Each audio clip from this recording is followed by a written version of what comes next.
내가 그리스도와 함께 십자가에 못 박혔나니 그런즉 이제는 내가 산 것이 아니요 오직 내 안에 그리스도께서 사신 것이라.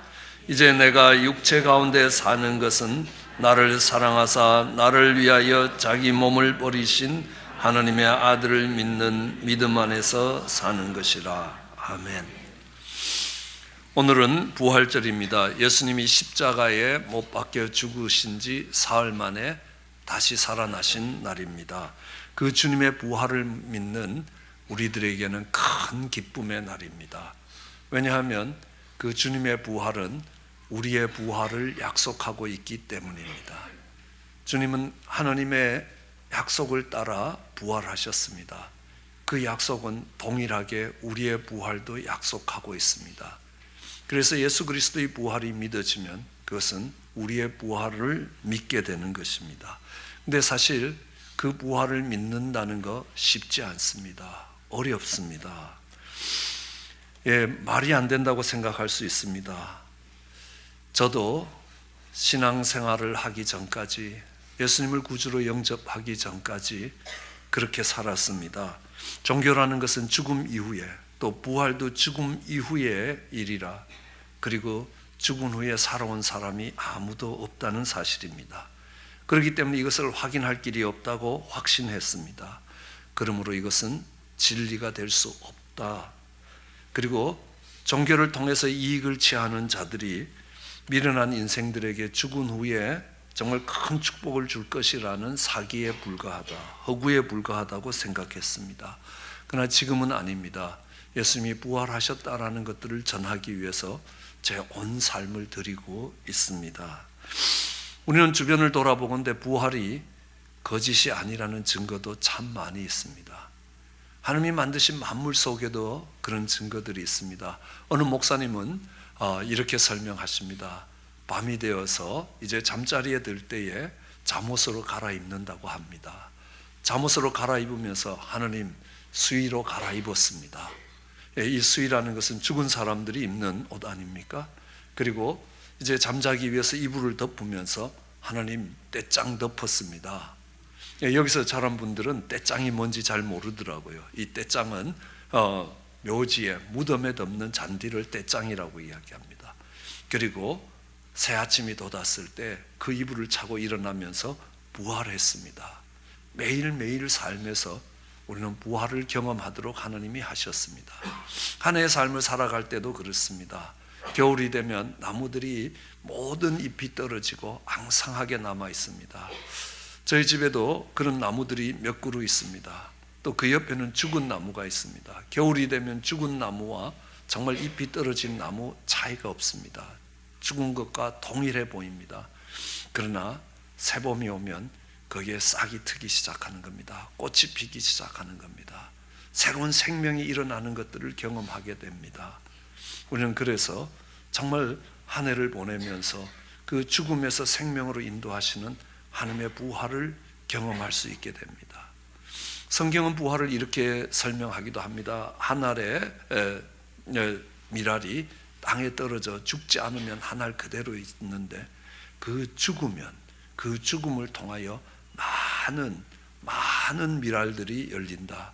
이것을 부활의 증거라고 이야기하십니다. 죽음을 통하여 풍성한 생명이 일어나는 모습이라고 이야기합니다. 부활을 확신할 수 있는 것은 우리는 한 애벌레가 기어다니다가 어느 날 꼬치를 틀고 꼬치 속에서 죽어갑니다. 애벌레가 갖고 있던 그 육신은 정말 너덜너덜해지고 형체를 알아보기 어려울 만큼 떨어져 나가기 시작합니다. 그 속에서 아름다운 호랑나비가 일어나 하늘을 나르기 시작하는 것입니다. 애벌레가 꼬치 속에서 죽고 그 죽음을 통해서 새로운 생명이 일어나는 것, 하나님이 부활의 증거로 주고 있습니다. 로마서 1장 20절은 우리에게 이런 말씀을 합니다.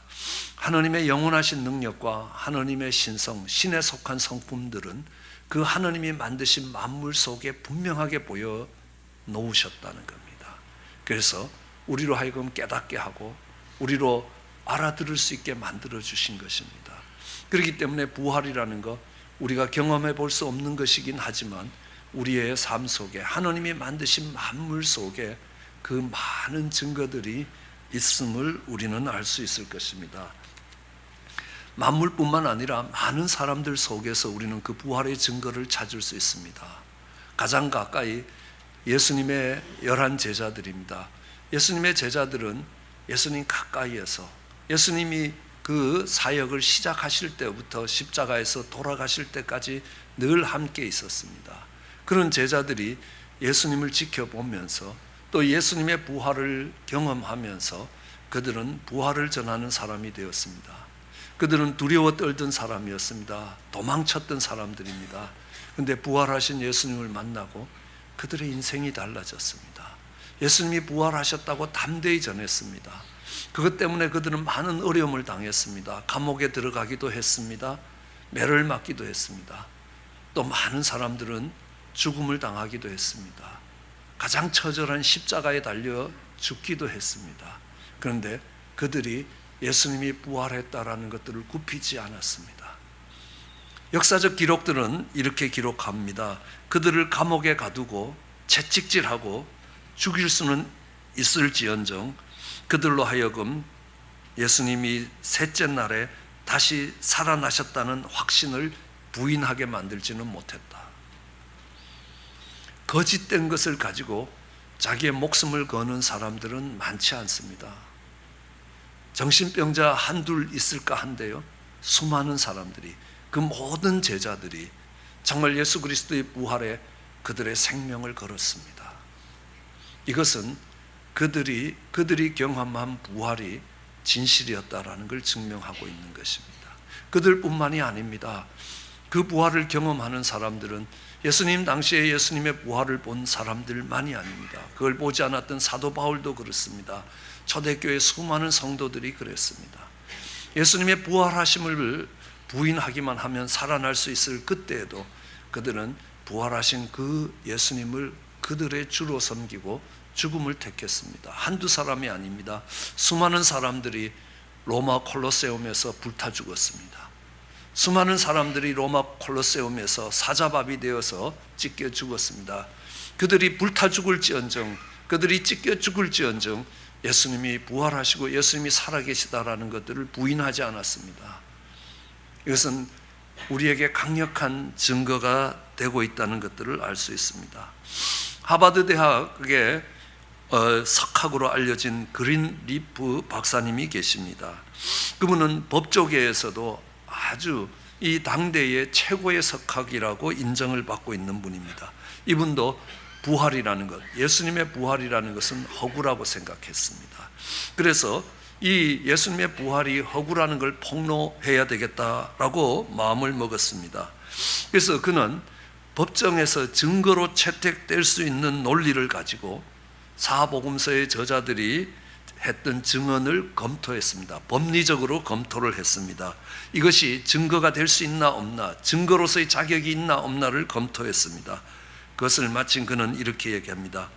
부활은 법적인 증거로 볼 때에 역사상 증거가 가장 많고 가장 확실한 사건이라고 결론을 내렸습니다. 그는 그의 모든 과정들을 논문으로 써서 논문으로 발표했습니다. 이런 간증을 하는 사람은 참 많이 있습니다. 사도 바울도 그렇습니다. 이 부활이 거짓이고 사기라고 생각해서 그 성도들을 핍박하던 그 사도 바울, 당대의 석학이었습니다. 가말리엘 문화에서 졸업했습니다. 그렇게만 이야기하면 이스라엘 사람들은 아마 오늘날 하버드보다 더 유명한 학교가 되어 있었을 겁니다. 그랬던 바울이 갑자기 예수님을 변론하기 시작합니다. 예수님을 위해서 죽음을 마다하지 않았습니다. 그리고 신약 성경의 3분의 1을 그가 기록하게 되는 것입니다. 그런 증거들은 정말 구름 같은 증인들이 거기에 있습니다. 그 중에 한 사람이 저이기도 합니다. 우리는 하나님이 만드신 자연 만물 속에 수많은 부활의 증거들이 있습니다. 우리보다 앞서 살아갔던 사람들, 우리와 함께 살아가는 사람들 속에 하나님이 살아계시다는 이 부활의 증거들이 수없이 많습니다. 그런데 왜 우리는 부활을 받아들이기 어려우냐는, 왜 그 부활을 믿고 그 부활을 경험할 수 없는 이유가 무엇인가? 그 부활이라는 것은 반드시 죽음의 과정을 통과해서 얻어지는 것입니다. 죽었던 것이 다시 사는 것입니다.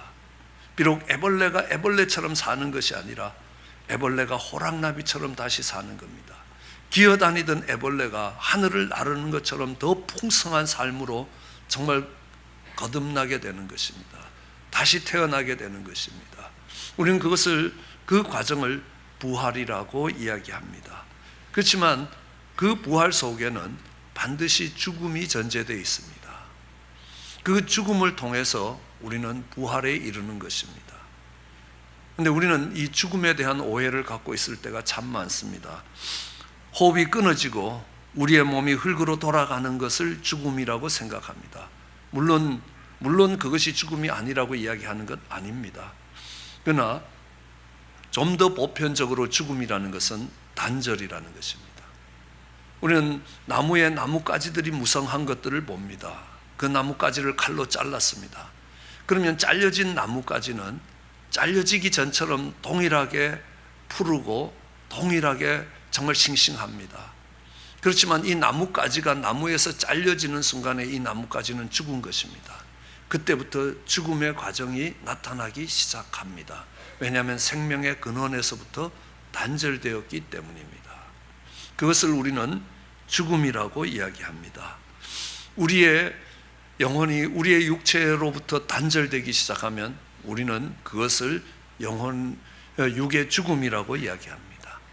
우리가 하나님과 우리의 관계가 단절되기 시작하면 하나님에 대하여 죽었다라고 이야기합니다. 이 죽음이 역사하기 시작하면, 이 단절이 일어나면 반응이 없어지는 겁니다.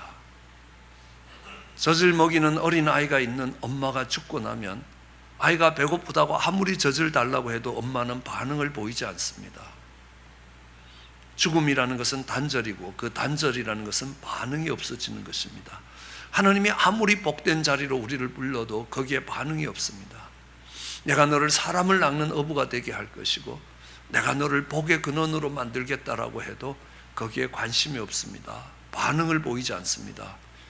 그를 죽은 사람이라고 이야기합니다. 영적으로 죽은 사람입니다. 하나님과의 관계가 끊어진 사람이라고 이야기합니다. 우리는 죄의 유혹을 받아갈 때가 있습니다. 때로는 술의 유혹을 받습니다. 때로는 마약의 유혹을 받습니다. 때로는 여러 가지 다른 쾌락의 유혹을 받습니다. 어떨 때는 그 유혹을 저항할 수 없을 때가 있습니다. 우리는 그것을 중독이라고 이야기합니다. 술 생각이 나면, 마약 생각이 나면 다른 생각이 아무것도 없고 그것을 얻기 위하여 모든 대가를 지불하게 되는 것입니다. 그러던 그가 이제 정말 그 죄의 유혹과 관계가 없는 단절이 일어났습니다. 죄가 아무리 유혹해도 거기에 반응을 보이지 않습니다. 그러면 성경은 죄에 대해서 죽었다라고 이야기합니다. 우리는 부활을 하기 위해서 내가 죽어야 부활이 된다는 것입니다. 무엇이 내가 죽는 것을 의미합니까? 내가 옳다고 생각하던 것들, 내가 좋아하던 것들과 단절되는 것을 우리는 죽음이라고 이야기합니다. 애벌레가 호랑나비 되듯이 옛것이 버려지고 새 것을 취하게 되는 것입니다. 도둑질할 생각에 가득 찬 도둑놈이 아니면 술 생각에 가득한 알코올 중독자가 마약과 도박에 중독된 사람들이 이제 그것과 단절되고 그것에 대해서 죽고 이제는 하나님의 기쁨이 되는 삶을 살겠다라고 나온다면 그는 옛사람은 죽었습니다. 그 옛사람이 죽고 이제 새 사람이 된 것입니다. 마치 애벌레가 죽고 호랑나비가 되는 것과 같은 것입니다. 우리는 그것을 부활이라고 이야기합니다. 그렇기 때문에 부활은 새로운 삶의 시작입니다. 우리는 내가 죽어야 된다라고 이야기할 때 나를 한 번 더 다시 살펴보아야 합니다. 내가 누구냐는 겁니다. 거울에 비춰보십시오. 거울에 보이는 그 모습이 나입니까?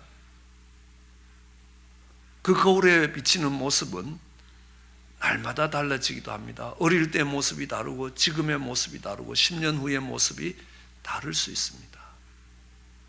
아니 10년 후가 아니라도 오늘 교통사고로 두 팔과 두 다리를 잃어버리면요, 반토막도 안 되게 줄어듭니다.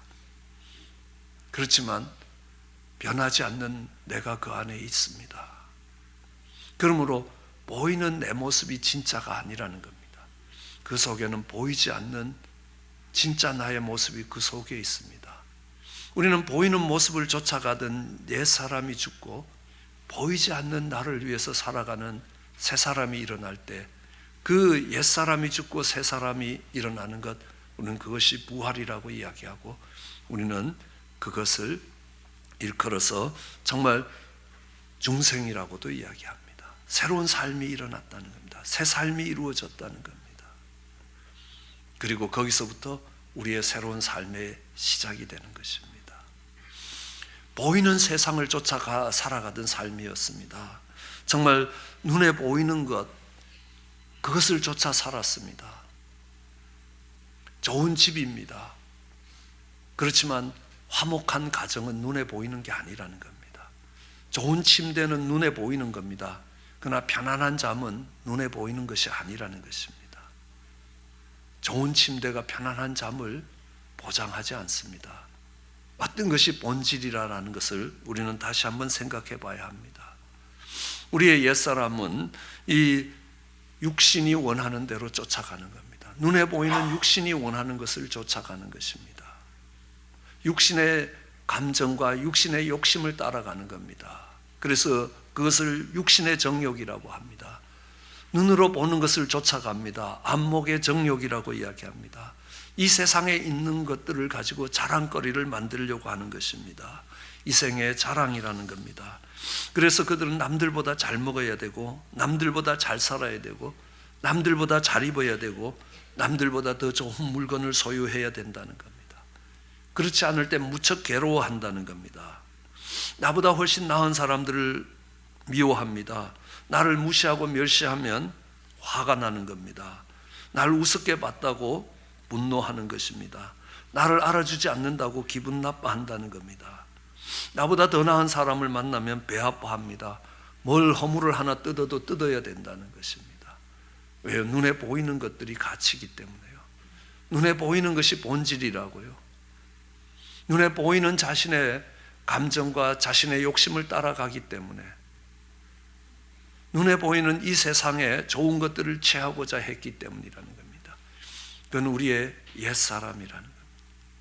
이제 눈에 보이지 않는 하느님, 눈에 보이지 않는 영적인 것을 쫓아 살아갈 때 우리는 달라진다는 것입니다. 전혀 다른 삶을 살아가게 됩니다.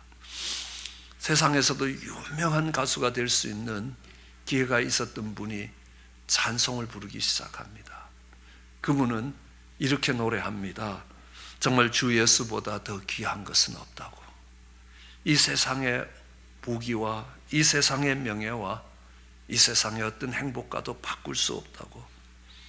내가 세상의 즐거움을 다 버린다고, 세상의 자랑도 다 버린다고, 주 예수보다 더 귀한 것은 없다고. 그는 조지 셰어라고 이야기합니다.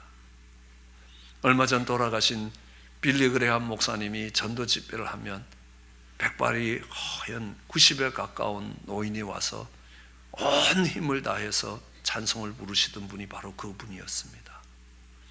우리가 즐겨 부르는 찬송가 102편을 주 예수보다 더 귀한 것은 없다는 이 찬송을 지으신 분입니다.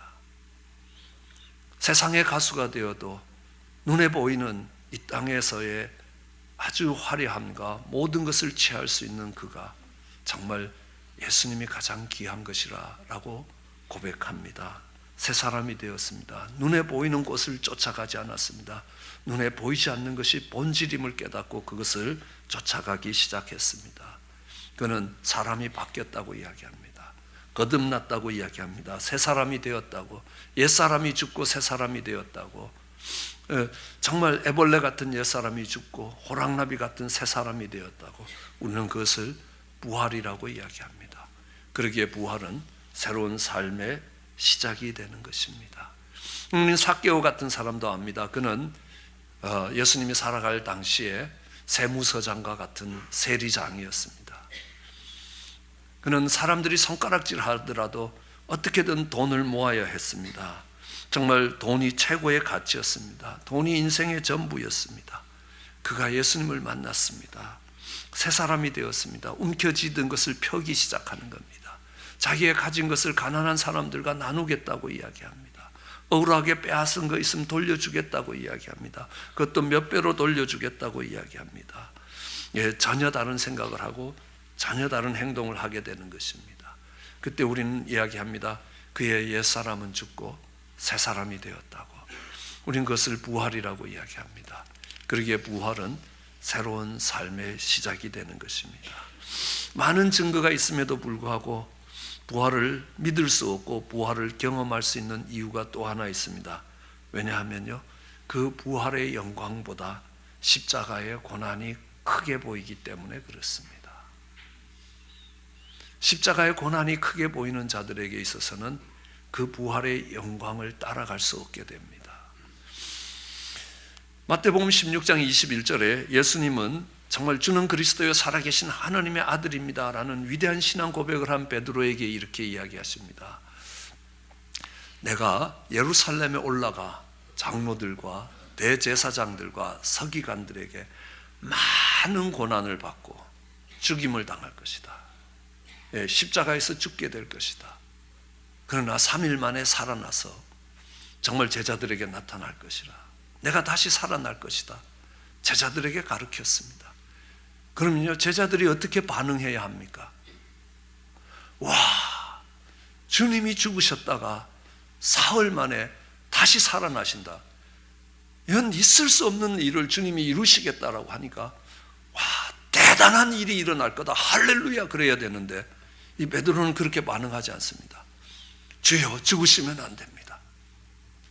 차라리 내가 죽지 왜 주님이 죽으십니까? 이 뒷부분은 성경에는 없습니다. 제가 생각했습니다. 베드로가 그렇게 주님을 만류했습니다. 주님 죽으시면 안 된다는 겁니다. 아니요, 죽어야 부활할 거 아니냐는 겁니다. 내가 고난을 받고 확실하게 죽을 거라는 겁니다. 그 속에서 다시 사는 일이 대단한 역사고 정말 놀라운 충격적인 사건임에도 불구하고 이 베드로에게는 예수님이 정말 대제사장들과 서기관들에게 많은 고난을 당하고 죽임을 당할 것이라는 게 크게 보였습니다. 그 죽음을 깨고 일어나서 부활하실 거라는 게 크게 보이지 않았습니다. 그런데 로마서 8장 18절은 우리에게 이런 말을 합니다. 생각해봐라 하는 겁니다. 현재의 고난은 장차 우리에게 나타날 영광과 좋게 비교할 수가 없다는 겁니다. 비교가 안 된다는 겁니다. 지금 어려운 거 아니라는 것 아닙니다. 어렵다는 겁니다. 현재가 어렵고 힘들다는 겁니다. 그렇지만 이 어렵고 힘든 뒤에 나타날 그 부활의 영광은 어마어마하게 큰 것이라. 저는 이 본문을 읽으면서 대학을 가기 위해서 공부하던 고등학교 시절을 기억합니다. 쉬운 일이 아닙니다. 이른 아침 일어나서 밤늦도록 공부해야 됩니다. 어떤 친구들은요, 열심히 재미있게 축구도 하고 영화도 보고 재미있게 놀 수도 있습니다. 그렇지만 정말 모든 유혹을 마다하고 공부하는 거 어려운 일이라는 겁니다. 고난이라는 겁니다. 그런데요, 그 3, 4년의 고난이 이제 대학을 가서 정말 좋은 대학을 가서 앞으로의 인생에 정말 미쳐질 영향을 보면요, 30년, 40년 동안 그 영광이 따라오는 것입니다. 그 3, 4년의 고난이 그 뒤에 대학을 졸업한 후에 따라올 수 있는 그 영광에 비교할 수가 없다는 것입니다.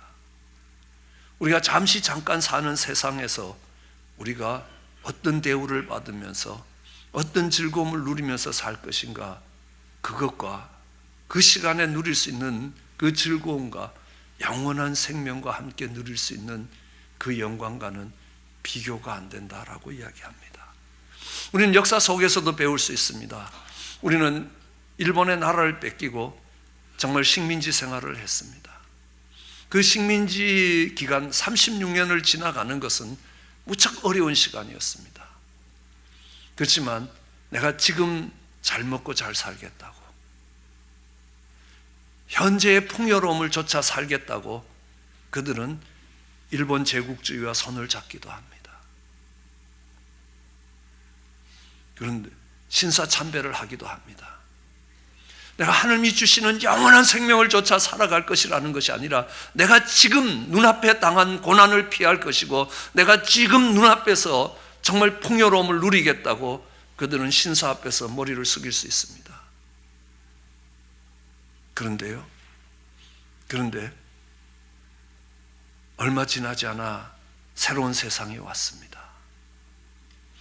광복이 되었습니다. 나라가 되찾아졌습니다. 현세의 영광을 따라서 갔던 사람들이 얼마나 수치스러운 삶인지 압니다. 그들에게만 수치스러운 삶이 아니라 그들 자손 대대로 내려가면서 매국노예 집안이라고 수치스러운 이름이 됐습니다. 현재의 고난이 장차올 영광의 비교가 되지 않습니다. 십자가의 고난이, 그 십자가의 죽음이 있을 때에 부활의 영광이 있는 것입니다. 그 십자가의 고난이 크게 보이는 자들에게 있어서는 부활의 영광이 보이지 않습니다. 그 부활이 믿어지지 않고 그 부활에 인생을 걸고 갈 생각이 없어집니다. 지금 눈앞에 편안한 게 좋은 겁니다. 지금 눈앞에 풍요로운 게 낫겠다는 겁니다. 이 뒤에 올 하나님의 크신 영광이 보이지 않기 때문입니다. 그런데 우리는 그것을 유혹이라고 이야기하고 속임이라고 이야기합니다. 내가 이 땅에서 최고가 되겠다고 그래서 선악과를 따먹었습니다. 그랬더니 그들의 삶이 비참해졌던 것들을 알 수 있습니다. 내가 최고가 되겠다고, 내 마음대로 살아보겠다고, 내 아버지 간섭받지 않고 내가 하고 싶은 대로 살겠다고 아버지 집을 떠나 탕자로 살아보면요, 아니라는 것입니다. 머지않아 고통스러운 시간들이 찾아온다는 것입니다. 우리는 그 유혹을 따라가면 죽음이 있습니다. 우리 아이들이 잠깐의 즐거움을 위하여 유괴를 당하면요, 그 삶이 파멸로 가는 걸 너무너무 잘 알고 있습니다. 잠시 세상에 살면서 정말 그 유혹을 쫓아가면 어린아이가 맛있는 사탕에 유혹되는 것과 다를 바가 없다는 것입니다.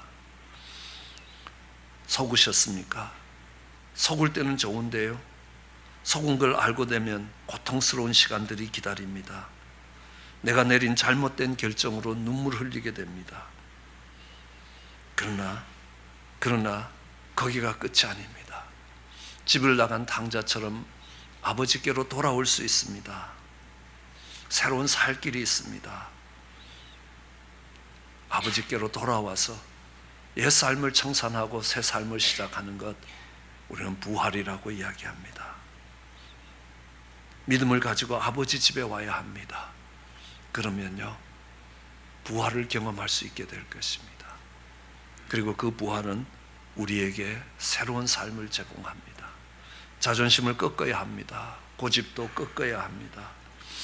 그래서 이제 내가 그리스도와 함께 십자가에 못 박아 죽었고 내 안에 사는 것이 그리스도라는 겁니다.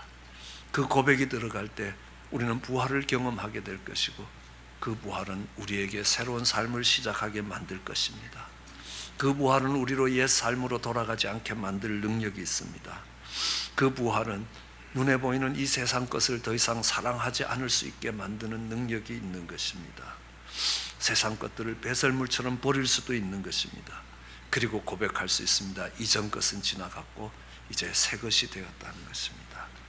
그래서 갈라디아서가 고백했던 것처럼 내가 그리스도와 함께 십자가에 못 박혔나니 그런즉 이제 내가 산 것이 아니요 이젠 내가 죽고 내 안에 그리스도께서 사신 것이라.